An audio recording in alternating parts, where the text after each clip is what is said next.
అస్సలాము అలైకుం ఎవ్రీవన్ అందరికీ ఈరోజు వచ్చేసి మిలాదున్ నబీ స్పెషల్గా ఈరోజు మా ఇంట్లో స్వీట్ చూసేయండి. ఫిడ్నీ కూడా తర్వాత పూర్ణం కర్జికాయలు అంటారు కదా, అదే చేస్తున్నాను. మా భాషలో అయితే పూరన్కి పూరి అంటాము. చాలా టేస్టీగా ఉంటుందండి ఇది. ఇక్కడ వచ్చేసి పూరన్ బ్యాటర్ చూడండి, ఇట్లా స్టఫ్ అనేది మధ్యలో పెట్టేసి ఇట్లా ప్రెస్ చేసేస్తున్నాను. చాలా సింపుల్గా నాకు వచ్చినట్లుగా చేసేస్తున్నాను.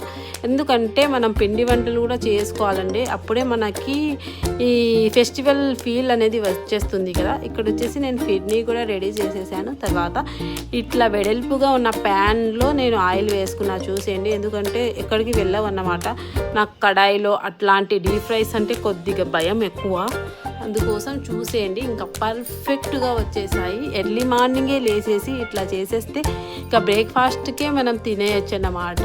చూసేయండి, ఈరోజు వచ్చేసి బ్రేక్ఫాస్ట్కి ఇడ్లీ చేశాను. తర్వాత ఇట్లా పూర్ణం కజ్జికాయలు ఫిడ్నీ కూడా చేశాను కదా, ఇంకా అదే తిన్నాను. ఎంత టేస్టీగా ఉన్నాయంటే చాలా చాలా టేస్టీగా ఉన్నాయి. మా ఇంట్లో సరిపడానే చేసుకున్నానండి, ఎక్కువ అయితే నేను చేసుకోలేదన్నమాట, అంత ఓపిక లేదు నాకు కూడా.